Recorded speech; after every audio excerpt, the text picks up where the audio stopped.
Hello, everybody. We're just going to invite Pastor Rudolf Boshoff. We're going to do a live with him right now.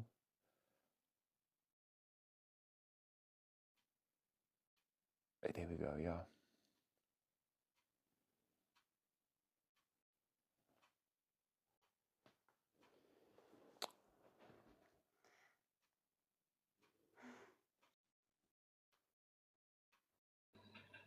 There we go.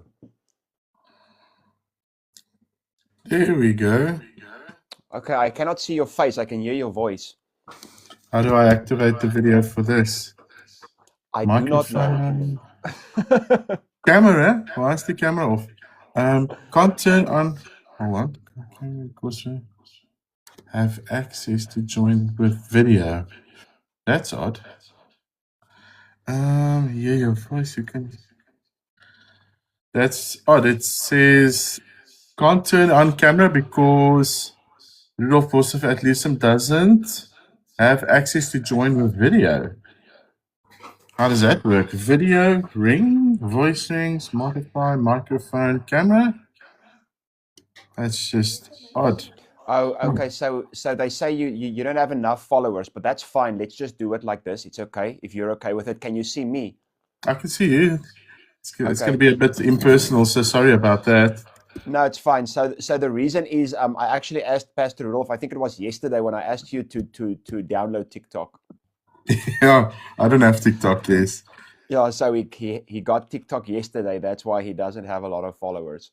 So but we're gonna do it anyway like this. We're gonna speak about the demonic. We're gonna speak about spiritual warfare, and we're gonna actually speak about this book that Pastor Rudolf wrote, "The Truth About the Light," that I just recently started to read. So just to give some background, and the people who are watching, you are welcome to also ask questions if you want to. We're going to discuss a few topics from the book and on the topic of the demonic and deliverance. So, within my own ministry, I just recently started to do a series on the demonic and spiritual attacks. And Pastor Rudolf is a mentor to me, so I asked him a lot of questions, and I said to him, it might be good if we do a session like this online for the people to listen in to our conversation. So welcome everybody. Thank you for joining. And like I said, you are welcome to ask some questions. I'm also going to ask Pastor Rudolf some questions, and we will see how this goes. So I'm going to start with this quote in the beginning of the book, and I want you to explain why this quote is such an important quote to understand from C.S. Lewis. It says there are two equal and opposite errors into which our race can fall about the devils. One is to disbelieve in their existence, and the other is to believe and to feel an excessive and unhealthy interest in them. Can you explain that quote and what does it mean to believers today? Yeah, sorry guys for not being able to see my face. I think my expressions help for half of the conversation. But let me just say that I think the quote that C.S. Lewis is basically giving comes from his book, The Screwtape Letters, which obviously show that there's the reality of the demonic, which a lot of people try to avoid. And then there's also the reality of people that have an over interest in it or unhealthy interest in it. And so Lewis is basically he's basically fielding and saying, listen, there needs to be a balance between understanding what can be demonic and what can be true or real or just from the human mind. So yeah, a very interesting quote, and I think a very balanced one for this conversation. So what would it be to be overly interested in the demonic? What would that look like, or how have you seen it in practice? Well, in the church specifically, I'm a pastor of a church as well. And so in the church, what I've seen in the past is that a lot of the time, what people would deem to be from the flesh or practices in the flesh, like for instance, habitual sin. For instance, a lot of people are falling into habitual sin and then they'll just quip and say, no, it's not me, the devil made me do it. Now, there is certain instances where we can say that there is a demonic influence, but in a majority of times, it's just our flesh, like Paul cautions us, in the book of Romans, Romans chapter 6, and especially Romans chapter 3, verse 23, the wages of sin is death. And a lot of people sometimes don't want to take responsibility for their sin, and so they would defer it to say, no, I was not really the cause of this. This was a power of darkness or something outside of myself. And I think in the church especially, sometimes we see this. Then also there's a trend in some churches where there's an over-interest in deliverance, in what we can say spiritual warfare. And in all of those, there are some things that are credible, but some of the things have also been taken too far. How does it look when you take it too far?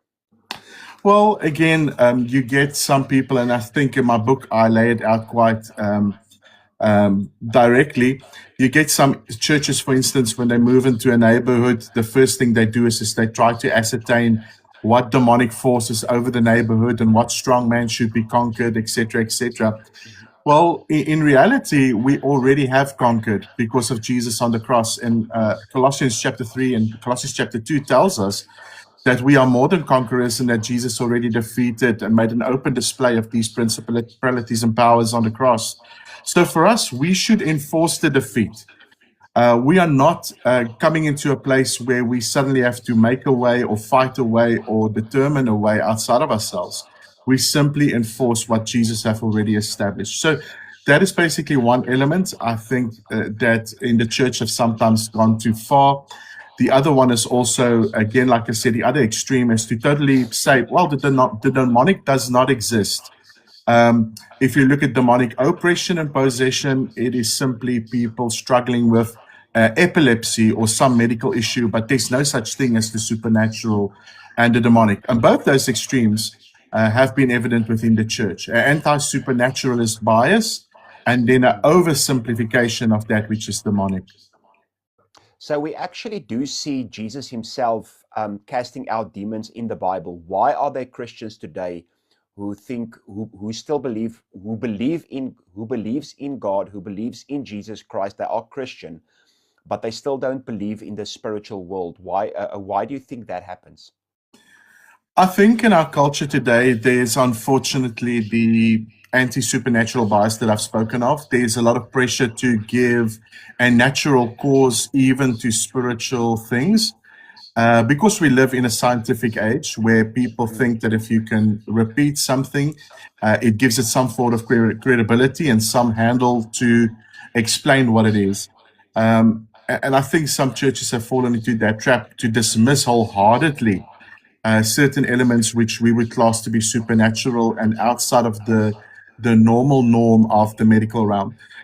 Also, we've got some churches that just blatantly do not affirm the gifts. For instance, they do not believe that God still operates in the supernatural within a church and outside of a church context.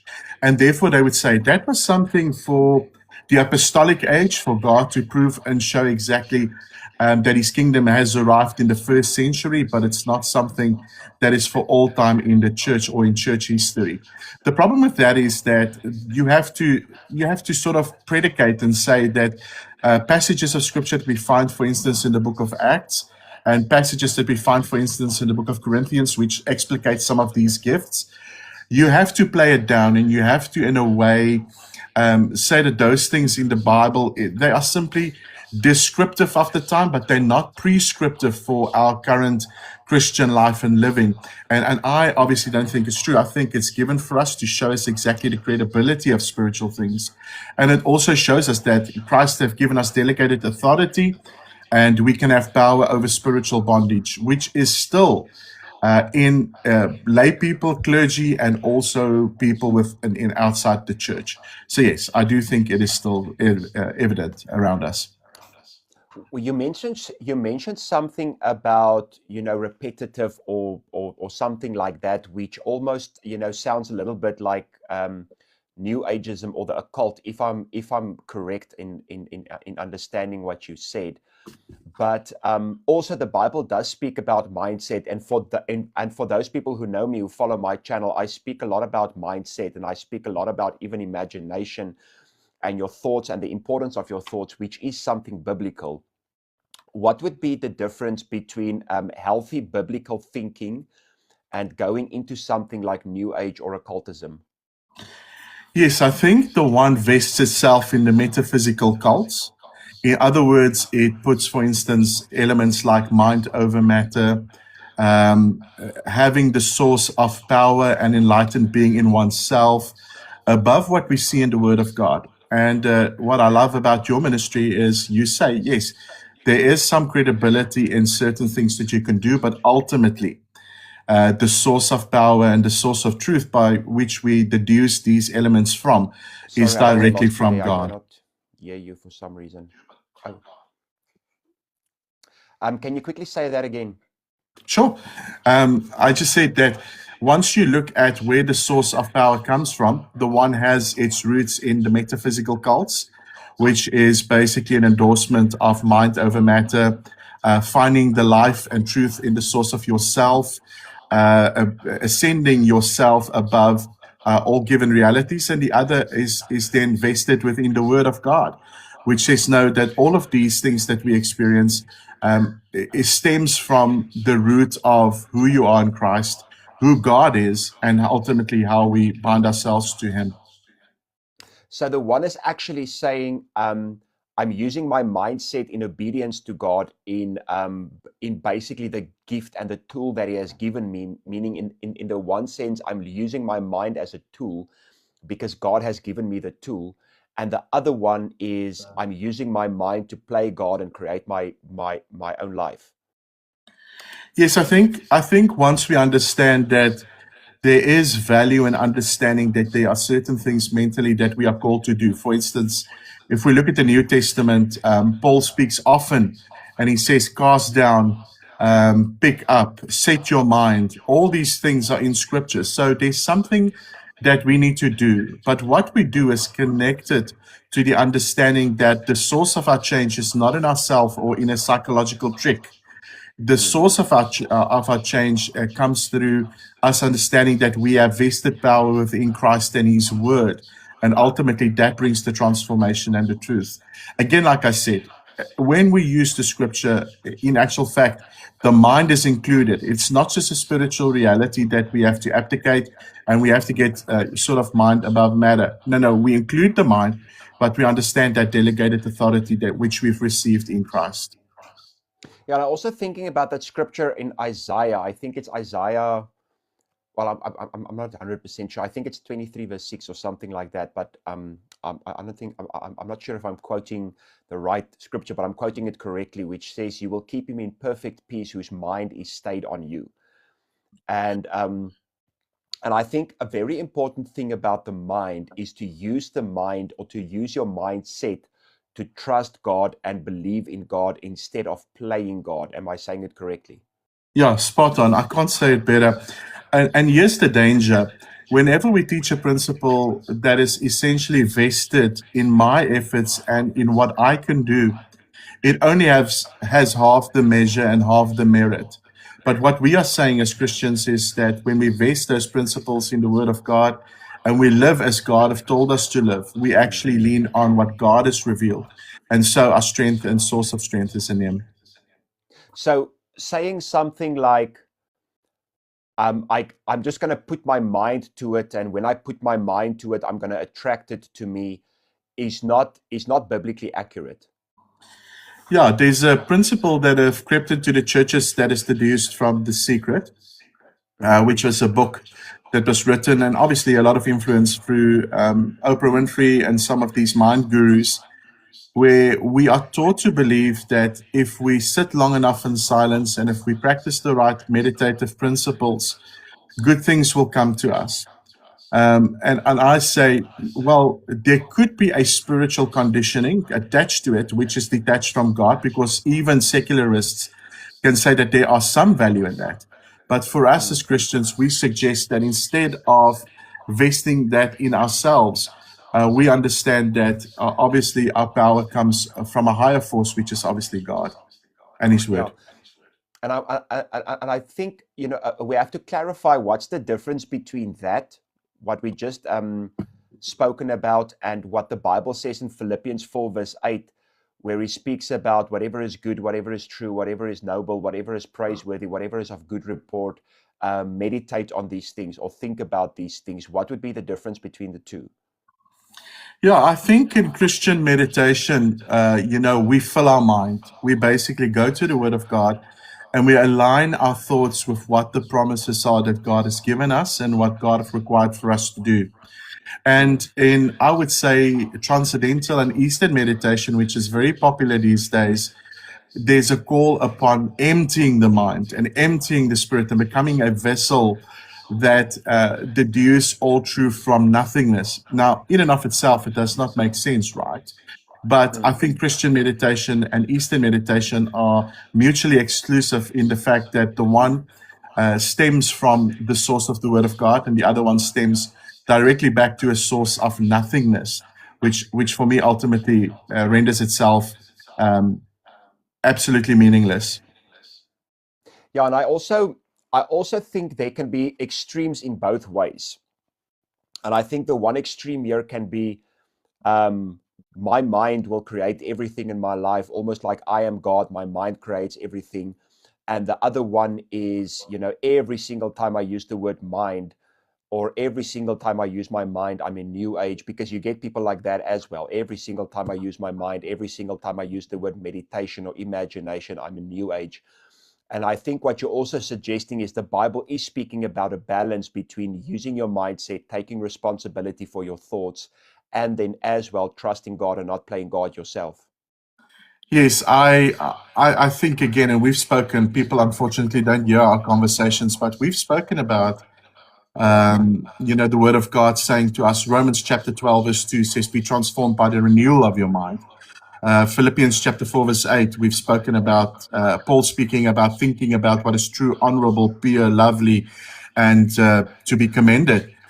Jesus speaks of in Matthew 22 of loving God with all our heart, soul, and mind. So I think there's an element of Christian maturity that obviously involves the mind. And where the extremes come in, like I said, is when Christians try to reconcile some non-biblical practices with what God has already given to us in the text. And then there's also people that try to make it, especially when it comes to the mind and when it comes to the Word of God, they merely try to make it practice as if they are practitioners of the Word of God, but it's got no substance or connection to truth when they practice those things. So if you want to say it plainly, you can say their heart is not really in it. So they use reflection, prayer, worship, or communion with God as a tool, but their heart's not truly in it, nor are they shaped by what they profess. And I think that is the extreme. But yes, there is a biblical balance. Again, like I said, 2 Corinthians 10:5, what you mentioned, it tells us we need to take every thought captive to the obedience of Christ. Paul speaks to the Colossians church in Colossians chapter 3, and he tells them to set their minds on things above and not on things on the earth. And so this tells us that the biblical ideal is a renewed mind, one that is shaped by Scripture, and obviously one that is dependent on the Holy Spirit. But it is a mind that is submitted to God's will and word, rather to see one's mind disengaged from all reality like we find in some other forms of meditation. And tell me, how does the demonic play a role in mind? Yes, it's very interesting because obviously when we look at Scripture, Paul speaks to us and he tells us, for instance, in Ephesians chapter 6, verse 10, he tells us to be cautious of our enemy that roars and walks around like a roaring lion, seeking whom he may devour. And then immediately he goes directly to what we can apply to actually get to a place where we guard our hearts so the devil cannot attack us. And so what we see is that in that very passage of Scripture, we can see that we are called to be cautious against the devil and his way of operating. And the way he operates is obviously in the mind. The battleground is in the mind. I always say to people, the devil loves to play to our sinful nature. That is the lesson of James chapter 1, 14 to 15. It tells us that the Bible recognizes that there are sources of wrong thought. In James 1, 14 to 15, he tells us, due to our sinful nature, we are tempted. Secondly, it can be due to the fallen world that's around us. In 1 John, John speaks about that in 1 John chapter 1 John chapter 2. But then there's also the influence of the demonic, and that's what I've spoken about in Ephesians chapter 6, especially verse 11 and 12. It tells us that not every attack originates only in the mind or from the world, but it comes through a demonic influence. Genesis chapter 3, the temptation of Eve.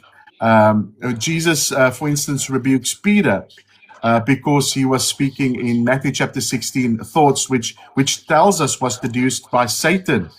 Jesus, in actual fact, says to him, flee or go away from me, Satan.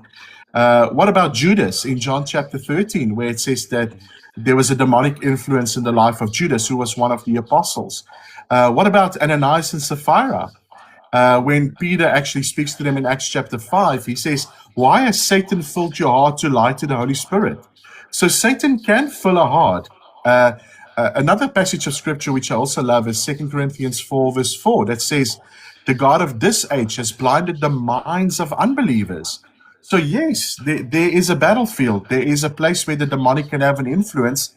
And as far as the word of God goes, it happens in the mind. And the mind is that battlefield. And that's why it is so important when Paul speaks in Ephesians chapter 6 verse 11, he says, put on the full armor of God.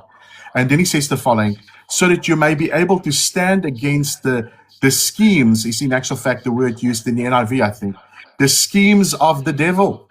Yes, there's ways in which we protect ourselves, and Paul mentions that, which is the truth, the righteousness, and obviously the helmet of salvation, the gospel of truth, the faith which quenches every dart of the enemy, and the word of God, which is a offensive strategy where we fight the devil and pray. But the primary defense is not fear in the demonic, and us casting ourselves to the feet of the pastor. No, the fight we fight is to go to the word of God and to be grounded in the word of God. So yes, I do believe Christians can be demonically influenced. I do not believe they can be possessed. Maybe I should stop there. No, so what I was just thinking, and I want to make a statement, and I want you to elaborate a bit on it and tell me what you think about it, because I think a lot of times when there's some attack from the enemy, and like we just said, the enemy attacks us in our mind a lot. I think a lot of people use this word, you open the door for the devil, and we've spoken about this, and there's no scripture that says you open a door for the devil. Now, what I want to get to is the following. When Satan spoke to Adam and Eve in the garden, he spoke to them before they sinned, before the fall.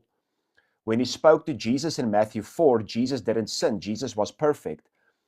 So the enemy attacking you doesn't mean you've done something wrong or you've sinned. And I think a lot of people have this mindset when there's a bad thought, or when the enemy attacks them, or when there's spiritual things attacking them in their lives, they immediately think, maybe I sinned, maybe I opened a door. But like I said, you don't see Adam and Eve opening a door except for listening to him. And Jesus never sinned, and still the enemy attacked him. And I want to know what you think about my reasoning here. Yeah, I think you're absolutely right. I think opening a door is a word that we've used, which I think have been stretched to a place where it says something that the Bible does not say. What Ephesians chapter 4 teaches us, though, is it tells us to not give the devil a foothold. Paul speaks there, and he says very, very beautifully, he says, be angry, but do not sin. So, and then he goes at the later part of that verse, and he says, give the devil no opportunity. So it almost seems like through sinful behavior, we will give the devil a foothold to enact whatever he wants upon our lives. And so, yeah, I think that's what we do. We can give room, we can give space, we can give a foothold for the devil to test or tempt us. But Paul obviously resolves this whole idea of, you had an open door. He actually refutes. And then James again, James chapter 4, he says to us to submit ourselves to God. And then he says, resist the devil and he will flee from you. And I've seen a lot of people assist the devil, not resist the devil. And then they blame God, you know what I'm saying? But the point that James is getting to is that the believer can experience satanic temptation, but he also tells us that there's a way out of it. He tells us that way out is to submit to God, to resist and not, like I said, assist the devil. And it tells us then to draw near to God. So the emphasis is, if you really want to look at it in the scriptural imperative, is on an active resistance rather than the fear of accidentally opening a door. And let me say, again, Peter repeats the exact words in his letter in 1 Peter chapter 5, 8-9, where he calls the church to be watchful. He uses the exact words. He says, your adversary, the devil, prowls around like a roaring lion, seeking whom he may devour. And then he says the following, but resist him and stand firm in your faith. So people need to understand that the Bible tells us that if we persist in habitual sin, it creates a particular vulnerable situation where the devil can play into our lives, and he can bring things to our lives by which we actually fall by our own hands. But nowhere does it say the devil can come in and the devil in and of itself have power over the believer. No, it creates that opportunity for the believer to actually fall for what the devil is highlighting. So yeah, I hope I answered you. Yeah, brilliant. And I just want to say for people who just joined, we're speaking about this book, The Truth About the Light, a biblical look at spiritual warfare and deliverance, book that Pastor Rudolf Boshoff wrote. If you want to ask any questions, you are welcome to do it, and we will see if we can answer them. Pastor Rudolf, what I want to speak about, in your book, you speak about objects, and I found it very interesting. It's not something that I've really studied before, but you say here that there's a belief system that the demonic can come in through objects. Can you maybe just explain first of all the general belief system, and then what you say about it in the book? Yeah, in the book I said again that there's the idea, especially from the occult, that there are certain elements, physical elements, again, that could be surrendered to false gods or the demonic. And some of these elements can involve occultic practices. But the question I'm asking is, do these objects in and of themselves, when we look at the scriptural imperatives, do they actually harbor enough power so it can overcome individual believers?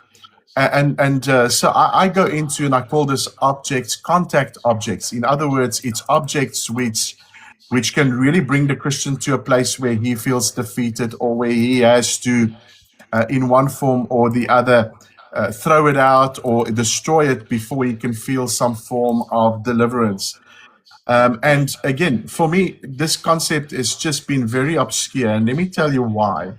The Bible, for instance, is a physical object. And if we look at the idea of physical objects that carry some form of power or some way in which it can transmit power, can this be something that is legitimate? And again, in pop culture, and especially in some of our churches, people will say you can't have a Ben 10 duvet, you can't have a Dragon Ball Z curtain, you can't have a Pokemon towel, you can't, for instance, have little figurines of the Hulk or Iron Man or some of these things, because they carry some form of presence which will take away from the biblical imperative of what God wants for us, and it creates some form of idol worship.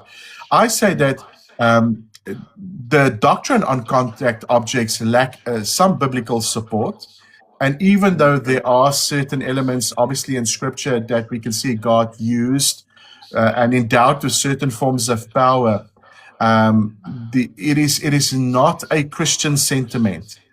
It is definitely something that God used extraordinarily and biblically to create some form of element by which, for instance, Moses could identify the power of God with his staff, etc., etc. The Uma and Utha, the two stones that were used to cast lots in the Old Testament.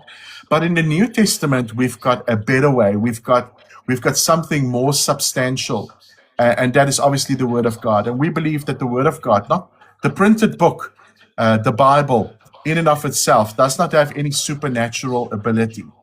But the words contained in it obviously carries the power, or for us, that which is meaningful to the Christian life, and that is God's contact object in the Christian's life. Like I said, in African traditional religions, and obviously in pop culture and some churches, though, they say no, old war artifacts, some images of dragons, certain types of jewelry, tattoos, piercings, those things in and of itself is demonic, and a Christian should steer clear of it. I say it's good to steer clear of those things, but in and of itself, it does not inhabit any form of power. It is what we see, the sentiment we hold towards that object.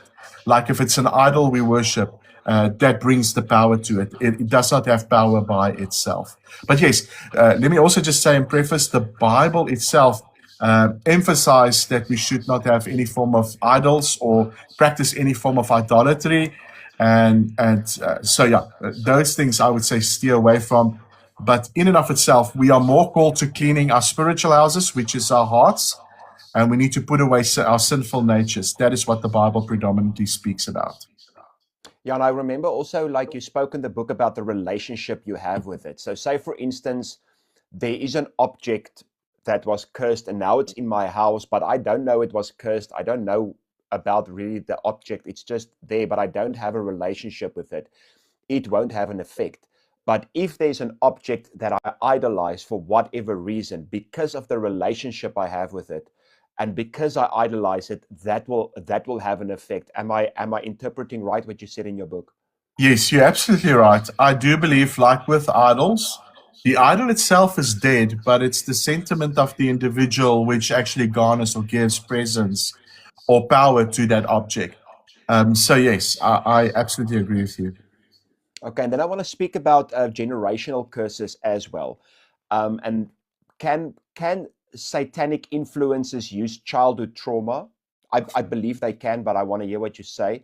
But does that mean there's a spiritual generational curse? And what's the difference between a spiritual generational curse and genes that have been inherited biologically? Yes, just to start off with, there is a vast difference between inheriting, for instance, something inherent to your DNA, which makes you experience a disease or an illness, which has been generationally within your family for millennia. Like, for instance, in my family, my great grandmother had sugar diabetes. My grandfather had sugar diabetes. My own father's got sugar diabetes, and I also struggle with my sugar. Now, a lot of people will attribute that and say, "Oh, it's a generational demon that is in your family." Trust me, it is not. What it is, it is part of our DNA. It's something within our physiology which we struggle with and which we need to manage. But when we look at the whole idea of generational curses, the whole teaching in and of itself states and says to us, well, if there is something which have actually happened in your family history through the demonic and through, if you want to call, almost through a spiritual lineage which have been evident in individuals' lives, these sins and these things get carried over from generation to generation, and one generation is in bondage because of that, and so the next generation actually inherits that sin or that specific problematic instance of whatever it could be, and so there's a purely spiritual or a demonic, almost, if you want to say, element to it, which obviously gets granted by the individual as a result of them being connected to that thing in their family. And let me just say, when we take a study of the Bible and when we look at Scripture, we can see quite clearly that is simply not true. That is simply not what the Scripture teaches. In fact, in Ezekiel chapter 18, God speaks to the nation of Israel and he says, "No more shall you use this excuse that your fathers have eaten sour grapes and your teeth stands on the edge." He says, no, you can't say that you pay for the sins of your fathers. And I've done a bit of a study on curses in especially the New Testament. There's about 31 references to the word curses in the New Testament. 4 times it speaks of evil of others or insulting others. About 7 times it speaks of people pronouncing doom over others. 5 times it speaks of people bounding themselves with an oath, and 13 times it is God himself that pronounces that curse on people or things. And 2 times it refers to God's favor. And so the point I want to make is that when we look at the references of generational curses, especially in the Bible, there is no suggestion that there is a sin or the results of a sin that is passed down or inherited through the blood, or because of the weaknesses in our blood, or because of our spiritual ancestors, or because of spiritual genes, or because of soul ties and all of those things. Again, these things are not evident within the text. And I think, again, once more, there is a power of parental influence. We sometimes, we are, for instance, cautioned. Paul speaks about this in Ephesians chapter 6. He admonishes the fathers, and he tells us not to bring our children to wrath, and to admonish them and to train them up in the nature of the Lord. And so we could lack in that, and that could bring forth a result of disobedience in the child, or some other elements or things. There's also learned behavior. You can tell your children what you want, but they will always turn out the way you are. If you struggle with anger and you display that in front of your children, guess what? They're also going to be and do what you've done. So those things have great influence, but there's nowhere in the New Testament that tells us it is merely spiritually because of a spiritual infection, or because of the blood, or the weakness in our blood, or our genes. And I totally agree with you, because you get so many people who do spiritual warfare by trying to figure out what their ancestors did, and they think if they can just break what their ancestors did, they will be okay. But I also agree with the whole genetic thing, because there is biological evidence that things can be inherited, but there's also epigenetic evidence that by our mindset and by our behavior, those genes can be turned on and off. So it can be changed. It doesn't mean we are stuck in any way. But I also believe, and I want to hear what you think about this, that when you go through trauma, demonic attacks can use the trauma you went through to keep you from going into something else in the future, because it can remind you in your mind, in your emotions, it can remind you of the trauma you went through. And because these forces remind you of the trauma you went through, it can maybe keep you from confidently going into the next season. Do you believe that's accurate? Yeah, let me also just phrase it very differently. Can your trauma tap into the demonic, which is the other way around? Can you get to a place? Can you get to a place where your trauma serves as a significant avenue for demonic influence, if you want to say it like that? And again, like I said, yes, there can be certain elements of severe trauma where there can be, I believe, some form of influence into the individual's life, where there can be a foothold the devil can get. And for instance, I mean, as a pastor, I've had the opportunity to work with people in physical or sexual abuse. And let me just say to you that there are forms of fear, there are forms of bitterness, there can be unresolved emotional wounds, which may provide an opportunity, like I said, like we've seen Paul also associates the demonic, if you want to put in hyphens, the legal ground to get a foothold or to exert some form of influence in the individual's life. So yes, we see also, for instance, in psychology, there's a huge understanding that trauma can sometimes result in dysfunctional or dissociative identity disorder, where the victim creates or alters, for instance, his identity. And some scholars sometimes say, yes, they can. There is usually, especially if we're Christians, some elements of the demonic at play there. And sometimes it can even masquerade or alter certain individuals and their personalities, unfortunately. So yeah, absolutely, there can be an influence. There can be an influence. I would just keep from saying that it is sometimes the sole means of the demonic influence. Like I said, habitual sin can also have that effect, but definitely trauma and certain psychological elements, PTSD, trauma in and of itself can definitely, I want to say, make certain individuals more acutely vulnerable to the demonic. So yes, absolutely. I'll leave it at that. I don't want to make it too difficult. So, do you believe healing emotionally, healing your mind, healing your past trauma, healing your past hurt can actually be a form of spiritual warfare? Yes, especially if you add it to what the Word of God has already given for us to fight and to be into when we come to the fight. Like I've mentioned that there's certain ways in which the Scripture actually shows us and teaches us to come to this fight. Right? I've mentioned that Paul speaks in Ephesians chapter 6 of, for instance, the truth. Now, the truth is obviously not just our truth and the Me Truth movement that we see in Hollywood. No, the truth about our sinfulness, for instance, the armor of God.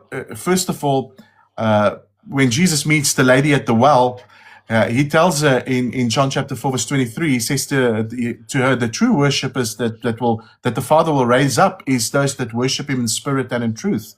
Now, what truth? Well, the truth about the Word of God. John 17, verse 17, God's Word is truth. John 8, verse 32 says, the truth shall set us free. So our freedom is vested in the truth of our situation, but also the truth of God's Word, of what he said about it. And what I would say to people is when they try to deter or when they try to break influences or demonic strongholds within their life, the first thing they need to do is come to the truth. The truth about themselves and the truth about the Word of God. That is the armor. That is the first thing. The Word of God, like I said, is the truth.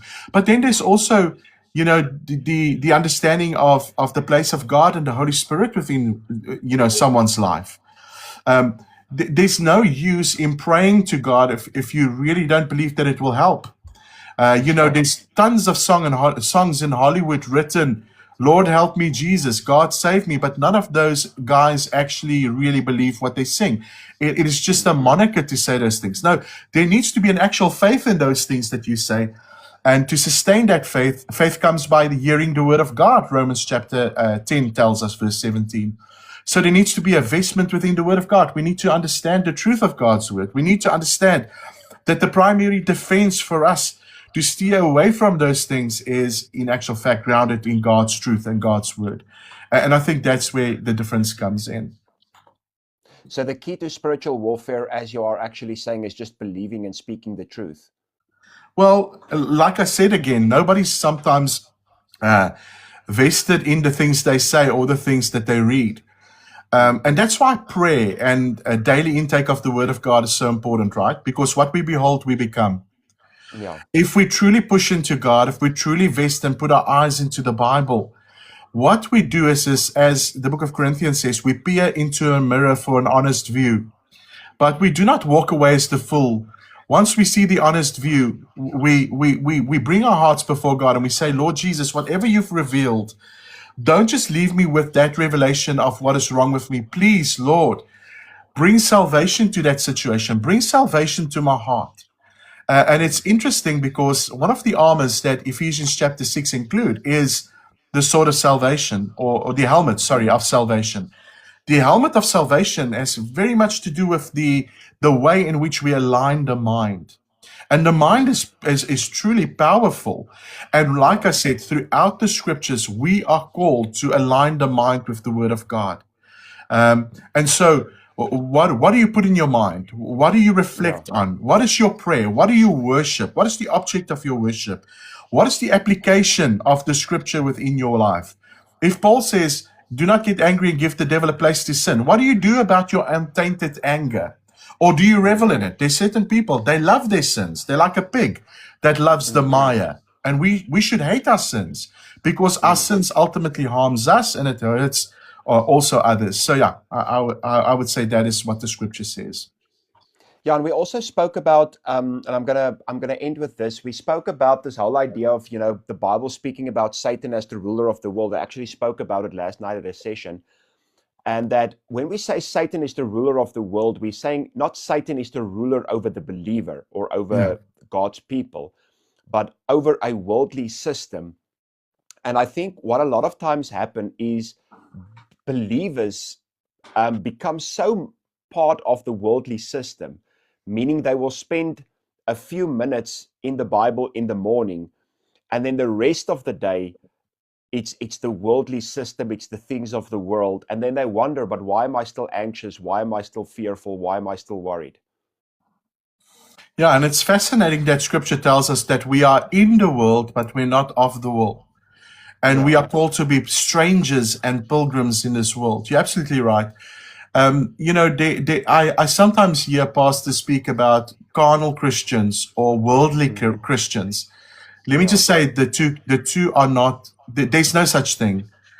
Jesus says, if you want to be a friend of the world, you're an enemy of God. Or you for that which is of God, or you are for that which is in the world and that which is carnal. That being said, and I say this with the greatest of hearts, if you listen to some secular music, it doesn't mean that you are part of the world. Yeah. Paul speaks of an intention to vindicate and to frequent yourself with the God and things of this world, which is sinful. And it's not just listening to a secular song or going to a secular game or going to a comedy show. Christians have made all these laws. I've heard Christians even say that if you partake of certain things, if you watch certain movies, the devil can he can possess you. He can actually have hold of your will, etc., etc. And I say, well, for me, the devil is not that potent. And secondly, yes, we should be wise with what we look at, and we should be wise with the things we listen to. But ultimately, those things have no power over us because ultimately we are under power and rulership of Jesus and his kingdom. And there's no measure against that. Yeah, I think an example I use a lot of times is if I put my hand on a hot stove, I'm gonna get burned. I'm not gonna say the devil burned me or I opened the door for the devil to burn me. And I think it's the same with a lot of these things. If you lend your ears and your eyes out to things that are not good for your soul, it's gonna affect your soul. You cannot blame the devil. Yeah, you're absolutely right. Absolutely. And like I said, sometimes unfortunately in our world, we know this.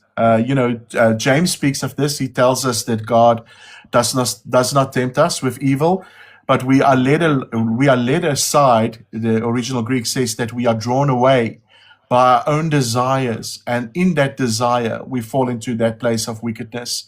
The devil is a master to play at what can make and what can deceive us and what can make us fall. And therefore, scripture never says we've got an unworthy adversary. In actual fact, it says that the opposite. It tells us we have a worthy adversary in the devil. The devil knows what he is doing, and we should be cautious of that. Yeah, and I think also what we should believe is, number one, we do have authority over the devil, not in ourselves, but the authority that Christ has given us. We as the believer, we have authority over the devil. He doesn't have authority over us.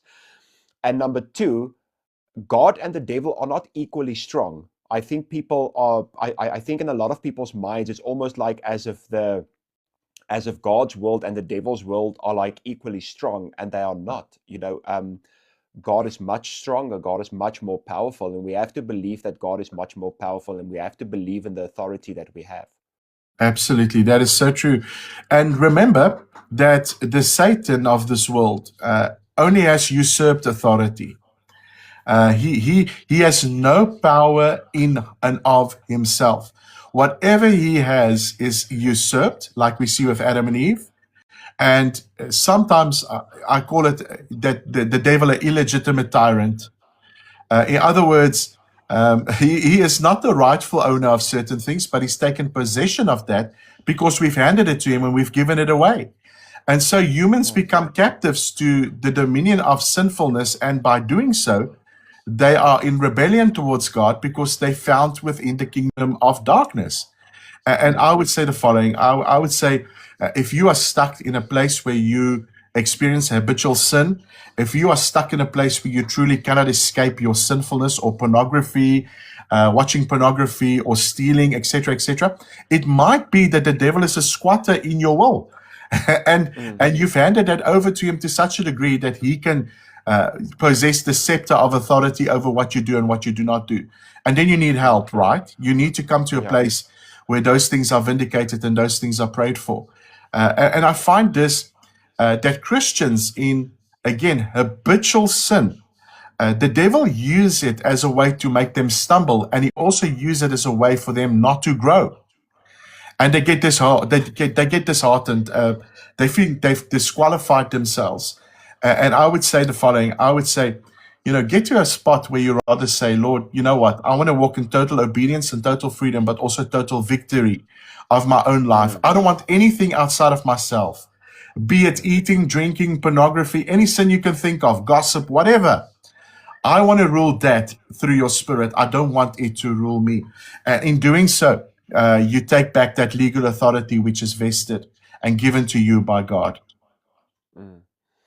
Brilliant. Pastor Rolf, thank you so much. I think this was very helpful. I think this was good, and I love your book. Thank you so much for writing it. And yeah, just thank you so much for the influence you have on my life, and thank you for doing this with me. I really appreciate it.